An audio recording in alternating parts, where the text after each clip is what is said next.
Hello, this is the sixth lecture for 11th standard students on cell the unit of life. Last lecture में हमने plasma membrane का structure शुरू किया था, जिसमें फ्लूइड मोज़ेक मॉडल क्या होता है, प्रोटीन के टाइप्स क्या होते हैं, integral protein, peripheral protein, tunnel protein क्या होता है, ये सारी बातें हमने डिस्कस की थी। मैं हूं डॉक्टर केशव काळे। मैं केबीसी मींस काळेज बायोलॉजी क्लासेस मैं औरंगाबाद में पढ़ाता हूं। आज हम डिस्कस करने वाले हैं transport across the plasma membrane और functions of the plasma membrane के बारे में। कल के लेक्चर में मैंने कहा था कि फ्लूइड मोज़ेक मॉडल जो होता है वो कहता है कि प्लाज्मा मेम्ब्रेन जो है, ये प्लाज्मा मेम्ब्रेन सेमी फ्लूइड या क्वासी फ्लूइड होते हैं, यानी ये हार्ड या रिजिड नहीं होते, इस दीवार की तरह या इस बोर्ड की तरह हार्ड नहीं है, सॉफ्ट है, बटर जैसे है, जेली लाइक है, स्मूथ है और डेलिकेट होते हैं। इतने डेलिकेट कि मैं अगर यहाँ पे ऐसा मेरा फिंगर अंदर की तरफ प्रेस करूं तो वो अंदर चला जाएगा प्लाज्मा मेम्ब्रेन को ब्रेक करके, इतना वो डेलिकेट होता है प्लाज्मा मेम्ब्रेन। और साथ में सॉलिड नहीं होता है, सेमी सॉलिड होता है, मतलब टेक्सचर जो है उसका, वो टेक्सचर आधे पिघले घी की तरह होता है, मतलब थोड़ा सा सॉलिड और थोड़ा सा लिक्विड, या सॉलिड और लिक्विड के बीच वाला स्टेट जो होता है, अर्धवट विरघळलेलं की जे तूप असतं, जे थोडंसं सॉलिड आणि थोडंसं लिक्विड याचं जे मिक्सचर असतं, अगदी तसं टेक्स्चर या प्लाज्मा मेम्ब्रेनचं आहे। म्हणजे हे सॉलिड आणि लिक्विडच्या मध्ये असतं,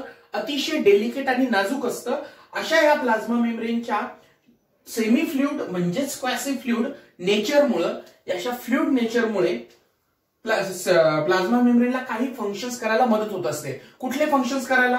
तर पहिलं, it helps the plasma membrane in cell growth, cell की ग्रोथ में ये मदत करता है। इट हेल्प्स टू फॉर्म, माझ्या सोबतच हे फंक्शन्स लक्षात ठेवायचे तुम्हाला, intercellular junctions, intercellular junctions. Third, it helps in secretions and it helps in cell division। बघा सगळ्या गोष्टी लॉजिकल आहे।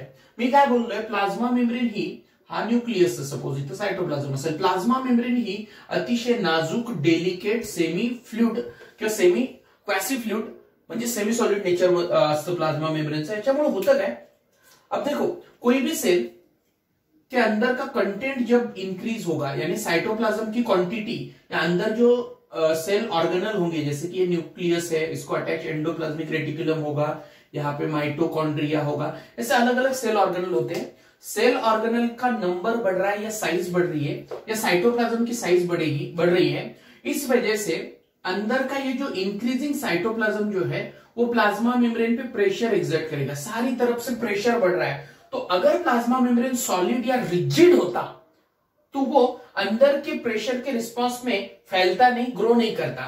लेकिन प्लाज्मा मेम्ब्रेन सेमी सॉलिड होने की वजह से इस प्रेशर के रिस्पांस में ये प्लाज्मा मेम्ब्रेन खुद भी एक्सपांड हो जाता है और यहाँ पे सेल की हो जाती है ग्रोथ। तो ये semi fluid nature helps in the cell growth. पहला पॉइंट हो गया।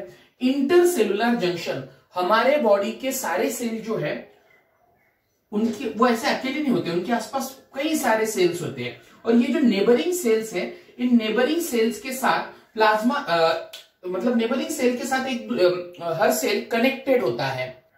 तो ये जो सेल्स है नेबरिंग सेल, ये एक दूसरे से कनेक्टेड होते हैं। ये जो इंटरकनेक्शन है नेबरिंग सेल के बीच में, ये कैसे बनते हैं? तो यहां पे प्लाज्मा मेम्ब्रेन के एक्सटेंशंस निकलते हैं, और ये प्लाज्मा मेम्ब्रेन के एक्सटेंशंस एक सेल को दूसरे सेल से कनेक्ट करवाने में, यानी इंटरसेलुलर जंक्शंस फॉर्म करने में मदद करता है।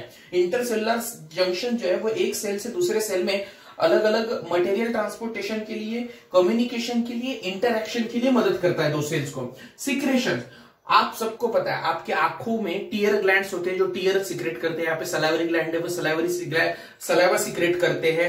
हमारे ब्रेन में पिट्यूटरी ग्लैंड होता है, वो हार्मोन सिक्रेट करता है। यहाँ पे थायराइड ग्लैंड होता है, वो हार्मोन सिक्रेट करता है थायरोक्सिन नाम का। तो ऐसे अलग अलग सेल्स होते हैं जो कई सारी चीजें हमारी बॉडी में सिक्रेट करती है। ये हमारे नहीं, हर लिविंग ऑर्गेनिज्म के बॉडी में ऐसे सिक्रेटरी सेल्स होते हैं।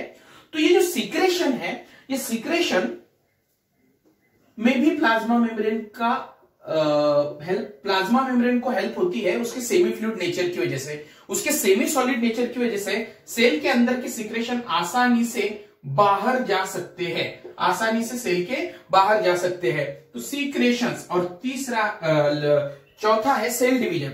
सेल डिवीजन में होगा क्या, हम सबको पता है कि सेल एक बार मैच्योर हो गया, सेल एक बार मैच्योर हो गया तो यहां पे सपोज ये एक सेल है, ये उसका प्लाज्मा मेम्ब्रेन है, अंदर न्यूक्लियस और साइटोप्लाज्म है। सेल ग्रो कर, सेल के अंदर का साइटोप्लाज्म बढ़ रहा है तो वो साइटोप्लाज्म उस प्लाज्मा मेम्ब्रेन पर प्रेशर एक्सर्ट करेगा और यहां पे सेल की साइज बढ़ेगी। ये हो गया सेल ग्रोथ। मैच्योर सेल जो है एक पर्टिकुलर ग्रोथ टाइम के बाद डिवाइड हो जाता है और इस डिवीजन के लिए पहले न्यूक्लियस 1 से 2 होते हैं, इसको कैरियोकाइनेसिस कहते हैं। ये सेल डिवीजन का एक टॉपिक है, उस टॉपिक में सारी डिटेल्स हो जाएंगे आप लोगों के। तो पहले न्यूक्लियस डिवाइड हो गया, अब सेल को 1 से 2 होना है तो ये जो प्लाज्मा मेम्ब्रेन है ये भी डिवाइड हो जाता है, ये भी टूट जाता है और यहाँ पे नया प्लाज्मा मेम्ब्रेन बनता है, यहाँ पे नया प्लाज्मा मेम्ब्रेन बनता है और सेल 1 से 2 हो जाते हैं। फिर से बता रहा हूं, सेल मैच्योर जब होता है अंदर का न्यूक्लियस 1 से 2 हो जाता है, प्लाज्मा मेम्ब्रेन ब्रेक होके इस साइड से नया प्लाज्मा मेम्ब्रेन, इस साइड से नया प्लाज्मा मेम्ब्रेन होता है, बन जाता है। तो ये जो सेल डिवीजन है, ये सेल डिवीजन भी प्लाज्मा मेम्ब्रेन के फ्लूइड नेचर या क्वासी फ्लूइड नेचर की वजह से आसान हो जाता है, आसान हो जाता है। देन लास्ट और सबसे इंपॉर्टेंट जिसपे क्वेश्चन है वो पॉइंट है एंडोसाइटोसिस। इस सारे फंक्शन में एंडोसाइटोसिस बहुत ज्यादा इंपॉर्टेंट कॉन्सेप्ट है। एंडो मतलब अंदर और साइटो मतलब साइटोप्लाज्म। तो एंडोसाइटोसिस में होगा क्या कि सेल के अंदर कुछ सब्सटेंस आएगा, सेल किसी सब्सटेंस को अंदर लेगा, तो किसे ले रहा है इस पे बेस्ड एंडोसाइटोसिस के 2 टाइप्स होते हैं। कैसे 2 टाइप्स होते हैं, मैं एक बार रब कर लेता हूं। देखो ये एक सेल है, सपोज ये उसका प्लाज्मा मेम्ब्रेन, ये न्यूक्लियस है, साइटोप्लाज्म है, बाकी चीजें होंगी वहां पे। अब सेल के अंदर किसी चीज को आना है, सेल ने किसी चीज को अंदर लेना, इसके लिए टर्म यूज होता है एंडोसाइटोसिस। अब अगर आने वाला सब्सटेंस अगर सॉलिड है, सॉलिड अगर सब्सटेंस अंदर लिया जा रहा है तो इस प्रोसेस को या इस एंडोसाइटोसिस के सब टाइप को कहा जाता है फैगोसाइटोसिस। और अगर अंदर लिया जाने वाला सब्सटेंस लिक्विड है या फिर फ्लूइड है या फिर पानी जैसा कोई सब्सटेंस है तो उसे, उस फ्लूइड को अंदर लेने की प्रोसेस को कहा जाता है पिनोसाइटोसिस। अब सॉलिड अंदर अब हम पे से हम एक चीज कंसिडर करेंगे, हम जब कोई सॉलिड चीज अंदर लेते हैं तो हम उस प्रोसेस को क्या कहते हैं, खाना कहते हैं, ईटिंग कहते हैं। और जब हम कोई लिक्विड अंदर लेते हैं तो उसे पीना कहते हैं, ड्रिंकिंग कहते हैं। वैसे ही सेल जब किसी चीज को अंदर लेता है तो उसे सेल ईटिंग, किसी सॉलिड चीज को जब सेल अंदर लेता है तो उसे सेल ईटिंग कहते हैं, और किसी लिक्विड चीज को जब सेल अंदर लेता है तो उसे सेल ड्रिंकिंग कहते हैं। मतलब entry of a solid substance into the cell is a cell eating. Cell किसी चीज को खा रहा है, और अगर वो किसी पानी जैसी लिक्विड चीज को अंदर लेता है तो इट इज सेल ड्रिंकिंग। याला सेल ड्रिंकिंग असं म्हटलं जातं। मराठीत बघा ना, आपण काहीतरी लिक्विड जेव्हा आत घेतो त्याला पिणे असं म्हटलं जातं। जसं की पाणी आपण पितो, लिंबू सरबत आपण पितो, तो पिण्याला म्हणजे पिणे म्हणजे लिक्विड गोष्ट आत येणे, तसं इथे लिक्विड आत येणे म्हणजे पिनोसाइटोसिस, सेल ड्रिंकिंग। ये तो हो गए फंक्शन। ब्रीफली एक बार रिवाइज कर लेते हैं। सेल का ग्रोथ, इंटरसेलुलर जंक्शन, कुछ सीक्रेट करना हो उसमें, सेल को डिवाइड होना हो तब, एंडोसाइटोसिस यानी सेल के अंदर कुछ आ रहा हो तब, इन सारी चीजों में प्लाज्मा मेम्ब्रेन का सेमी सॉलिड होना हेल्पफुल है।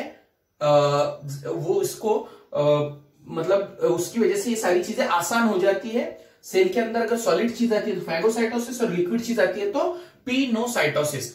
अब देखते हैं transport across the plasma membrane. Transport across the plasma membrane, ये बहुत ही जरूरी है, मेरे साथ ही समझ लेना है और यहीं पे याद कर लेना है। और ये बहुत बार आगे अलग अलग टॉपिक में यूज होते हैं ये टर्म सारे। तो ट्रांसपोर्ट जो है वो प्लाज्मा मेम्ब्रेन के अक्रॉस हो या कहीं पे भी हो, ट्रांसपोर्ट में 2 सब टाइप्स होते हैं। एक का नाम है एक्टिव ट्रांसपोर्ट और दूसरा होता है पैसिव ट्रांसपोर्ट। ट्रांसपोर्ट यानी किसी चीज को एक जगह से दूसरी जगह पे मूव करना। तो जब एक चीज को दूसरी जगह पे मूव होने में एनर्जी नहीं लगती है तब उस चीज को, उस ट्रांसपोर्ट को पैसिव ट्रांसपोर्ट कहते हैं। और जब किसी चीज को एक जगह से दूसरी जगह पे मूव होने के लिए एनर्जी लगती है, when there is energy expenditure in transport of that particular thing, उस ट्रांसपोर्ट को एक्टिव ट्रांसपोर्ट कहा जाता है। यानी active transport is with energy expenditure, this symbol is a with, हा विथ असतो आणि असं सीच्या खाली डॅश दिला तर त्याला विदाउट म्हणतात। तर this is with energy expenditure, this is without energy expenditure. Without energy expenditure म्हणजे इथे एनर्जी, पॉवर नाही लागत, इथे एनर्जी लागते, ताकद लागते, खर्च करावे लागते। पॅसिव्ह ट्रान्सपोर्ट केव्हा होतो रे? जेव्हा कुठलाही सबस्टन्स त्याच्या हायर कॉन्सन्ट्रेशन कडनं त्याच्या लोअर कॉन्सन्ट्रेशन कडे जात असेल तर त्याला पॅसिव्ह ट्रान्सपोर्ट म्हणतात। आणि जेव्हा तेव्हा तो पॅसिव्ह ट्रान्सपोर्ट होतो, त्याला एनर्जी लागत नाही। आणि जेव्हा कोणताही सबस्टन्स त्याच्या लो कॉन्सन्ट्रेशन कडनं हाय कॉन्सन्ट्रेशन कडे जात असतो तेव्हा त्याला, त्या ट्रान्सपोर्टेशनला ऍक्टिव्ह ट्रान्सपोर्ट म्हणतात। आणि तिथं मी बोलल्याप्रमाणे एनर्जी लागते, इथे एनर्जी लागत नाही। सिंपल एक्झाम्पल बघू। फुगा आहे, फुग्याचं हे तोंड आहे, हे ओपन केलं आपण की खूप जोरात हवा बाहेर निघून जाते। का निघून जाते? कारण फुग्याच्या आत हवेचं कॉन्सन्ट्रेशन जास्त आहे कम्पेअर टू बाहेरच्या ऍटमॉस्फेरिक कॉन्सन्ट्रेशन पेक्षा। एरिया वाईज जर कम्पेअर केलं तर एवढ्याशा एरियात खूप जास्त हवा आहे, म्हणजे प्रेशर जास्त आहे, कॉन्सन्ट्रेशन जास्त आहे, त्याच्यामुळं हाय कॉन्सन्ट्रेशन टू लो कॉन्सन्ट्रेशन हवा पटकन निघून जाते आणि याला एनर्जी सुद्धा लागत नाही। असा जो ट्रान्सपोर्ट असतो त्याला पॅसिव्ह ट्रान्सपोर्ट म्हणतात। याच्या उलट फुग्यामध्ये हवा भरणे, फुग्यामध्ये हवा जेव्हा भरली जाते त्यावेळेला तुम्ही तुमची एनर्जी त्याच्यात टाकतात, अशी जी प्रोसेस असते जिथे एनर्जी खर्च करावी लागते त्याला ऍक्टिव्ह प्रोसेस असं म्हटलं जातं। मग आता पॅसिव्ह ट्रान्सपोर्ट आपण बघतो अक्रॉस द प्लाझ्मा मेम्ब्रेन। तर पॅसिव्ह ट्रान्सपोर्टचे 3 प्रकार पडत असतात, 3 प्रकार पडतात। तर ते 3 प्रकार कुठले आहेत? तर पॅसिव्ह ट्रान्सपोर्ट मध्ये एनर्जी लागत नाही। मग आता याच्यामध्ये 3 प्रकार पडतात। कुठले 3 प्रकार?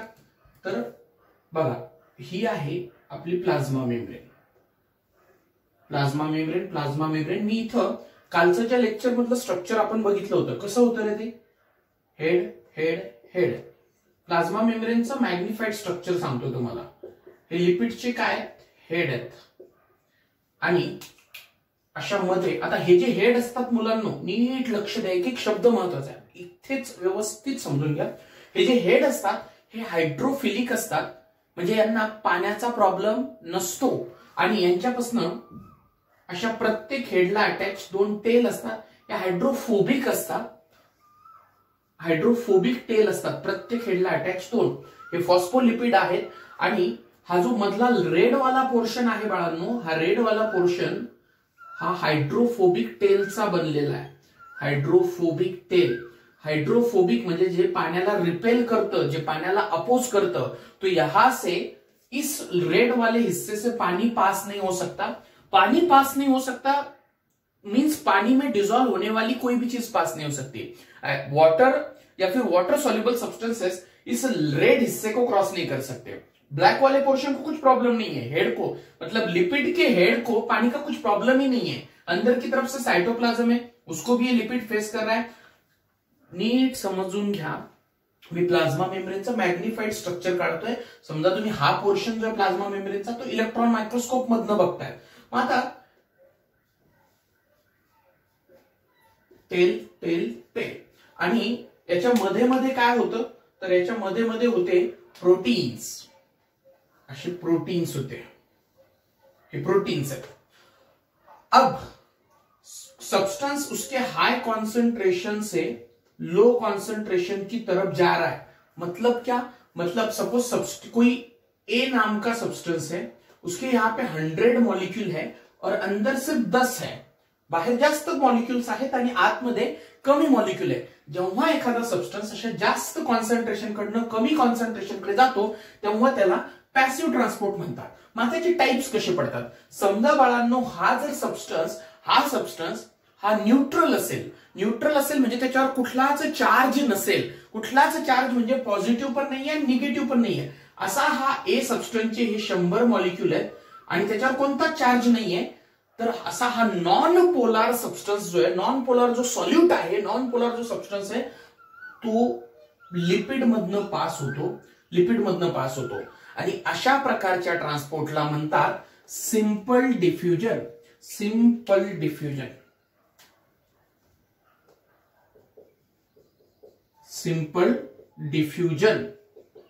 आता समजा एक बी नावाचा सबस्टन्स आहे, इथे बाहेर बी चे पण 100 मॉलिक्युल आहे, आतमध्ये 10च आहे, म्हणजे कॉन्सन्ट्रेशन बाहेर जास्त झालं, आतमध्ये कमी झालं. पण मग आता बी चं ट्रान्सपोर्ट ए सारखंच व्हायला पाहिजे की नाही? व्हायला पाहिजे. पण इथे पण आलाय. पण काय? तर पण इथे याच्यावरती आहे charge,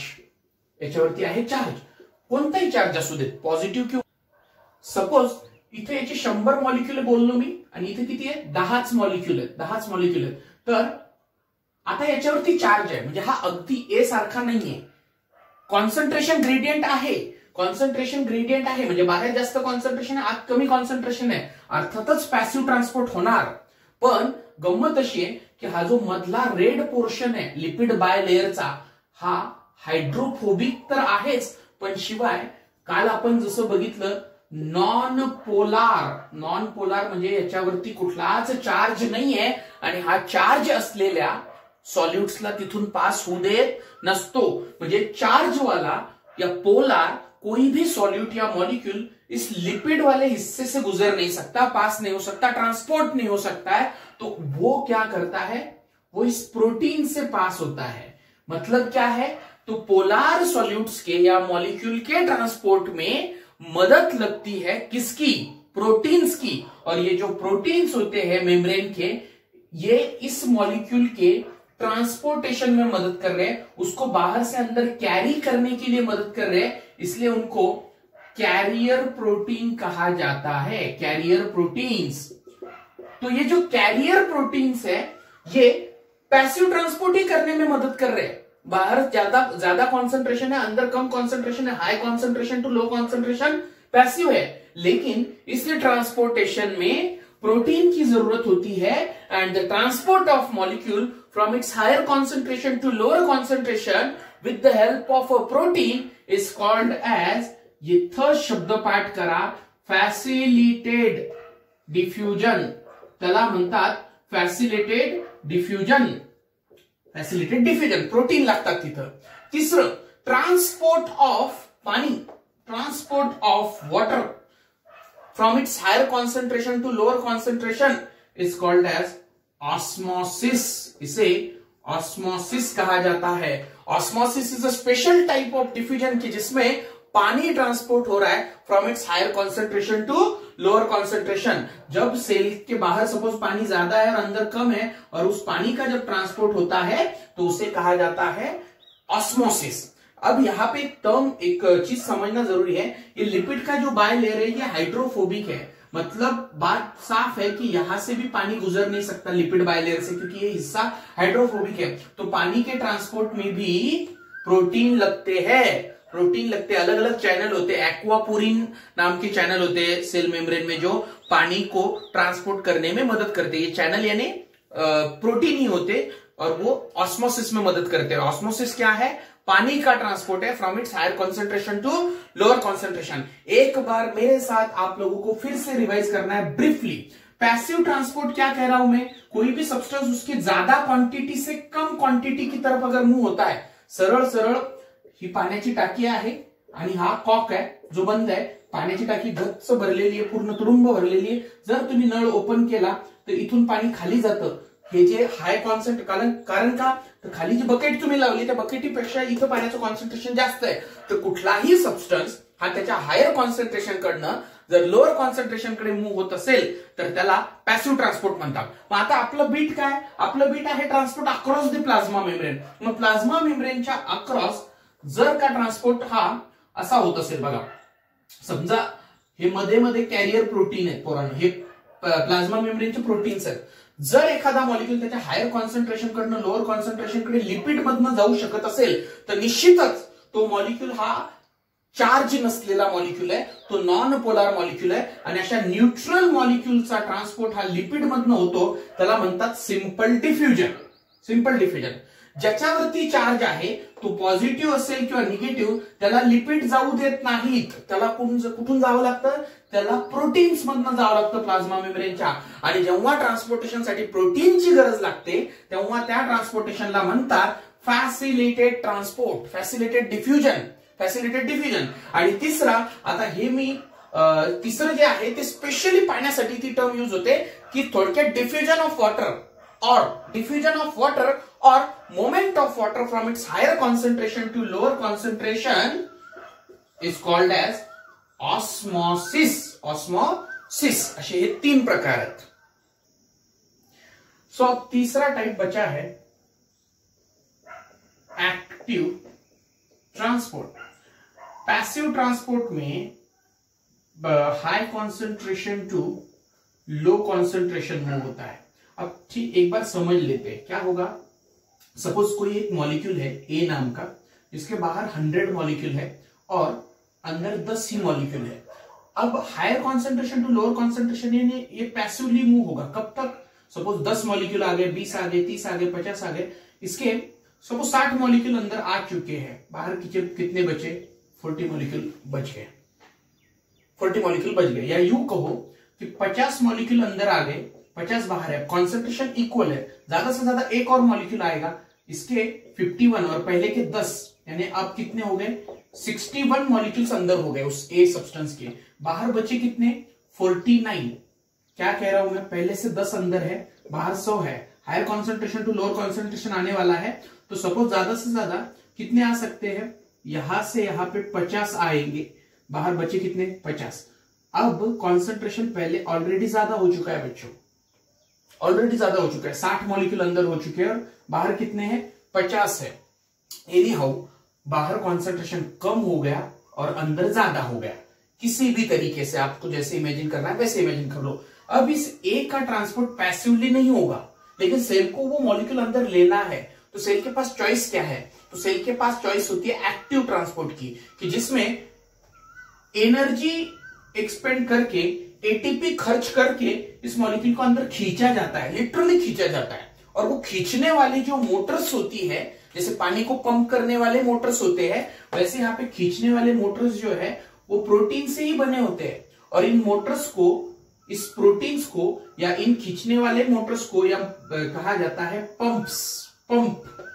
Pumps are the proteins in the membrane which transport the substances from their higher concentration to lower concentration या फिर against the concentration gradient by expenditure of energy. Confuse नहीं होना है. अब चारों टाइप बता रहा हूं यहां पे. देखो, बाहर कॉन्सेंट्रेशन ज्यादा है, अंदर कम है. अंदर 10 मॉलिक्यूल है, बाहर 100 है. अगर वो मॉलिक्यूल न्यूट्रल है, चार्ज नहीं है, तो उसका ट्रांसपोर्ट होगा सिंपल डिफ्यूजन से, लिपिड के थ्रू. अगर वो मॉलिक्यूल चार्ज है तो यहाँ पे मेम्ब्रेन के प्रोटीन उसको फ्रीली आने देंगे अंदर, उसे कहा जाता है फैसिलिटेड डिफ्यूजन. अगर वो पानी है तो भी प्रोटीन से ही आएगा, उसे कहते हैं ऑस्मोसिस. अब बचा क्या, सपोज मॉलिक्यूल चार्ज हो या न्यूट्रल हो, चार्ज हो या न्यूट्रल मॉलिक्यूल हो, उसका बाहर कॉन्सेंट्रेशन कम है, बाहर 10 ही मॉलिक्यूल है और अंदर 100 मॉलिक्यूल है. अब अगर अंदर खींचना है, उसको अलग टाइप के प्रोटीन लगते हैं. ऐसे प्रोटीन लगते हैं जो एटीपी को यूज करके मॉलिक्यूल अंदर खींच ले. तो low concentration to high concentration खींचने वाले मॉलिक्यूल्स को कहा जाता है पंप्स. इन्हें कहा जाता है पंप्स. 2 इंपॉर्टेंट कंसेप्ट्स है जो कई लोगों को कंफ्यूज कर देते हैं, और एक्चुअली इसमें कंफ्यूजन जैसा कुछ है भी नहीं. पहला होता है प्रोटोप्लास्ट क्या है, और दूसरा होता है प्रोटोप्लाज्म क्या है. What is protoplast, what is protoplasm. तो समझ लेते हैं प्लांट सेल पे. तो प्लांट सेल कह रहा हूं, मतलब सबसे बाहर क्या होगा, yes it is cell wall. उसके अंदर क्या होगा, प्लाज्मा मेम्ब्रेन. तो ये हुआ प्लाज्मा मेम्ब्रेन. इसके अंदर ये क्या है, साइटोप्लाज्म. ये क्या है, न्यूक्लियस. इधर अलग अलग क्या है, सेल ऑर्गेनल है। ओके, तो ये पूरा सेल हुआ। अब what is protoplast? Protoplast is cell minus cell wall. Cell minus cell wall is a protoplast. मतलब मुझे अगर इस सेल्स को प्रोटोप्लास्ट बनाना होगा तो मैं उसका सेल वॉल निकाल दूंगा। Cell minus cell wall is a protoplast. Second, what is protoplasm? Protoplasm क्या है? तो protoplasm is protoplast minus plasma membrane. Protoplasm minus plasma membrane मतलब मैं इस प्रोटोप्लास्ट माइनस प्लाज्मा मेम्ब्रेन मतलब मैं इस प्रोटोप्लास्ट को अगर निकाल दूं तो ये बचा हुआ साइटोप्लाज्म, उसके अंदर के सेल ऑर्गेनल और ये न्यूक्लियस, इससे बनता है प्रोटोप्लाज्म। फिर से रिवाइज कर लेते हैं। सेल वॉल है, उसके अंदर ये प्लाज्मा मेम्ब्रेन है और इधर न्यूक्लियस के साथ सारे सेल ऑर्गेनल हो गए। अब ये हुआ कंप्लीट सेल। ये क्या हुआ? Complete cell. अगर मैं इसमें से सेल वॉल को हटा दूं, सेल माइनस सेल वॉल, तो बचा क्या? प्रोटोप्लास्ट। अगर मैं इसमें से प्लाज्मा मेम्ब्रेन भी हटा दूं तो बचा क्या? Nucleus and cytoplasm. So nucleus plus cytoplasm is a protoplasm. है ना आसान? काफी सिंपल सी बात है। सेल वॉल को हटा दिया प्लांट सेल से, बचा क्या? प्रोटोप्लास्ट। प्लाज्मा मेम्ब्रेन को हटा दिया, बचा क्या? प्रोटोप्लाज्म। या फिर nucleus plus cytoplasm is a protoplasm, जिसमें प्लाज्मा मेम्ब्रेन नहीं होता है। अब स्टार्ट करते हैं साइटोप्लाज्म। साइटोप्लाज्म यूनिवर्सल होता है हर सेल में, प्रोकैरियोटिक हो, यूकैरियोटिक में एनिमल सेल हो, प्लांट सेल हो, फंगल सेल हो, एवरीवेयर दैट्स मतलब साइटोप्लाज्म इज यूनिवर्सली प्रेजेंट। तो प्लाज्मा मेम्ब्रेन के अंदर जो ग्राउंड सब्सटेंस होता है, जिसमें अलग अलग सेल ऑर्गेनल होते हैं, जो हम लोग डिटेल में पढ़ने वाले हैं, इन सारे सेल ऑर्गेनल या ये सारे सेल ऑर्गेनल जिस सेमी सॉलिड मटेरियल में या जिस मटेरियल में है, ग्राउंड सब्सटेंस में है, उस मटेरियल को साइटोप्लाज्म कहा जाता है। उस मटेरियल को साइटोप्लाज्म कहा जाता है। अगर मैं इन सारे ऑर्गन्स को हटा दूं, मतलब साइटोप्लाज्म में से सारे इंट्रासेल्युलर स्ट्रक्चर्स अगर निकाल दिए गए, पोरांनो नीट लक्ष द्या, प्लाज्मा मेम्ब्रेनच्या आत साइटोप्लाज्म मध्ये सगळे सेल ऑर्गेनल असतात। अगर मैं साइटोप्लाज्म से सारे सेल ऑर्गेनल को हटा दूं तो बचता क्या है? तो ये जो पानी या ये जो लिक्विड पोर्शन बचा हुआ है, जिसमें कोई भी सेल ऑर्गेनल नहीं है, उसको हाइलोप्लाज्म कहा जाता है। It is a hyaloplasm.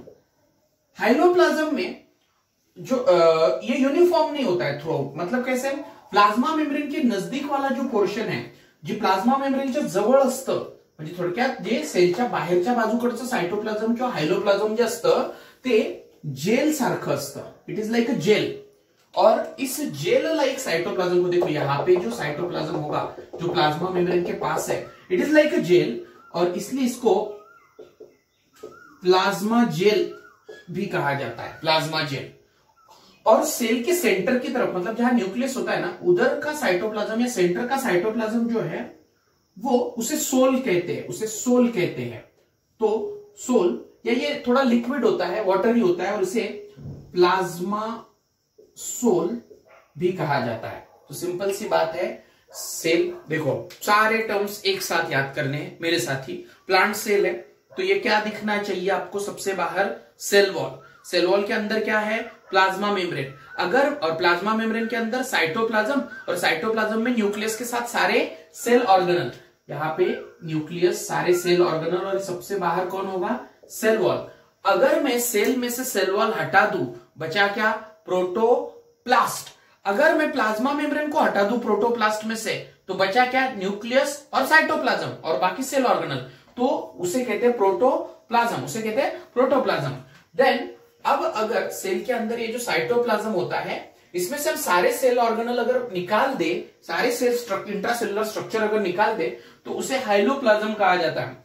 Hyaloplasm का पेरिफेरल जो हिस्सा है वो जेल लाइक होता है, इसलिए उसे प्लाज्मा जेल कहते हैं। और सेंटर वाला हिस्सा जो है वो वाटरी होता है, इसलिए उसे प्लाज्मा सोल कहते हैं। याद रखना, सेल में जितनी कुछ एक्टिविटीज होंगे, सारे सेल में मेटाबॉलिज्म के थाउजेंड्स ऑफ द रिएक्शंस होते हैं। कोई भी सेल हो, हम भले यूकैरियोटिक सेल पढ़ रहे हो, लेकिन बैक्टीरिया जिनमें सिंपल सा प्रोकैरियोटिक सेल होता है, उस बैक्टीरिया से लेके एलिफेंट, टाइगर, लायन और ह्यूमन जैसे कॉम्प्लेक्स ऑर्गेनिज्म या एंजियोस्पर्मिक प्लांट जैसे कॉम्प्लेक्स प्लांट्स में, सारे सेल्स में thousands of the metabolic reactions होते हैं। और ये सारे मेटाबॉलिक रिएक्शंस के लिए जो एंजाइम्स लगते हैं वो साइटोप्लाज्म में होते हैं। अलग अलग सब्सटेंसेस बनाने हैं, जैसे कि प्रोटीन बनाने के लिए चाहिए अमाइनो एसिड, वो रॉ मटेरियल हर सब्सटेंस बनाने का साइटोप्लाज्म में, मतलब साइटोप्लाज्म में अलग अलग रिएक्शंस के लिए एंजाइम होते हैं, रॉ मटेरियल होता है और भी कई सारी चीजें होती है। और इसलिए कहा जाता है कि cytoplasm is the main arena of the cellular activities. Cellular activities का मेन अरीना जो है वो साइटोप्लाज्म होता है। तो अब मैं एक बार ब्रीफली आपको रिवाइज करवाता हूं। तो ये एक सेल है, टिपिकल सेल। अब तक हमने बाहर से सेल वॉल देखा, प्लाज्मा मेम्ब्रेन देखा, और अभी हमने साइटोप्लाज्म देखा। नेक्स्ट लेक्चर से हम लोग पढ़ने वाले हैं ये अंदर जो हर एक चीज जो दिख रही है उनके बारे में, जैसे कि ये ग्रीन वाला क्लोरोप्लास्ट का स्ट्रक्चर और फंक्शन कैसा है, ये यहाँ पे ये माइटोकॉन्ड्रिया का स्ट्रक्चर और फंक्शन कैसा है, ये जो चीज दिख रही है जिसे हम वैक्यूल कहते हैं, ये क्या होता है, ये जो है ये न्यूक्लियस होता है, इसके अंदर डीएनए होता है, इसके आसपास यहाँ पे एंडोप्लाज्मिक रेटिकुलम होता है। ऐसे कई सारे सेल ऑर्गेनल्स है जिसमें से कुछ तो इस डायग्राम में भी नहीं दिख रहे हैं। इन सब का डिटेल स्ट्रक्चर हम इसके अगले लेक्चर से शुरू करने वाले हैं, मतलब सेल ऑर्गेनल शुरू करने वाले हैं। अब तक हमने सेल वॉल, प्लाज्मा मेम्ब्रेन और साइटोप्लाज्म के बारे में पढ़ा। इसके बाद नेक्स्ट स्लाइड जो है वो नेक्स्ट स्लाइड, ये अकेला स्लाइड पूरा ट्रांसपोर्ट आपको एक्सप्लेन कर देगा। तो यहाँ पे ये प्लाज्मा मेम्ब्रेन है। कल के स्ट्रक्चर में कल के लेक्चर में हमने देखा था कि ये लिपिड के बायलेयर होते हैं, बीच में ये टेल है जो हाइड्रोफोबिक होते हैं, बाहर से हाइड्रोफिलिक होते हैं, बीच बीच में ग्रीन कलर के प्रोटीन है। ये दोनों ग्रीन कलर के भले ही प्रोटीन हो, लेकिन ये जो प्रोटीन है ये पैसिव ट्रांसपोर्ट करवा रहे, फैसिलिटेटेड डिफ्यूजन करवा रहे, और ये पंप है जो कि एटीपी की मदद से ट्रांसपोर्ट करवाते हैं, यानी एक्टिव ट्रांसपोर्ट करवाते हैं। सिंपल सी बात है, देखो यहाँ पे मॉलिक्यूल का कॉन्सेंट्रेशन ज्यादा है, अंदर कम है, तो और इस पे कुछ चार्ज भी नहीं है, इसलिए ये सीधा प्लाज्मा मेम्ब्रेन को या लिपिड बाइलेयर को क्रॉस करके अंदर आएंगे। High concentration to low concentration अंदर आ रहे हैं, इसलिए इसे कहा जाता है सिंपल डिफ्यूजन। दूसरा, यहां पे भी मॉलिक्यूल है, उसका भी कॉन्सेंट्रेशन बाहर ज्यादा है और अंदर कम है, लेकिन इसके ट्रांसपोर्ट को प्रोटीन की जरूरत लग रही है, मेम्ब्रेन प्रोटीन या कैरियर प्रोटीन की जरूरत है। क्यों जरूरत है? क्योंकि इन पे चार्ज होगा, कोई भी कुछ तो भी चार्ज होगा, पॉजिटिव या निगेटिव, या फिर ये वाटर सॉल्युबल सब्सटेंसेस होंगे, वाटर सॉल्युबल हो गए या चार्ज होगा। दोनों कंडीशन में लिपिड बाइलेयर नहीं जाने देता, तो वो प्रोटीन से जाएंगे। हाई टू लो है इसलिए पैसिव ट्रांसपोर्ट है, इसे फैसिलिटेटेड डिफ्यूजन कहा जाता है। यहाँ पे फैसिलिटेटेड डिफ्यूजन।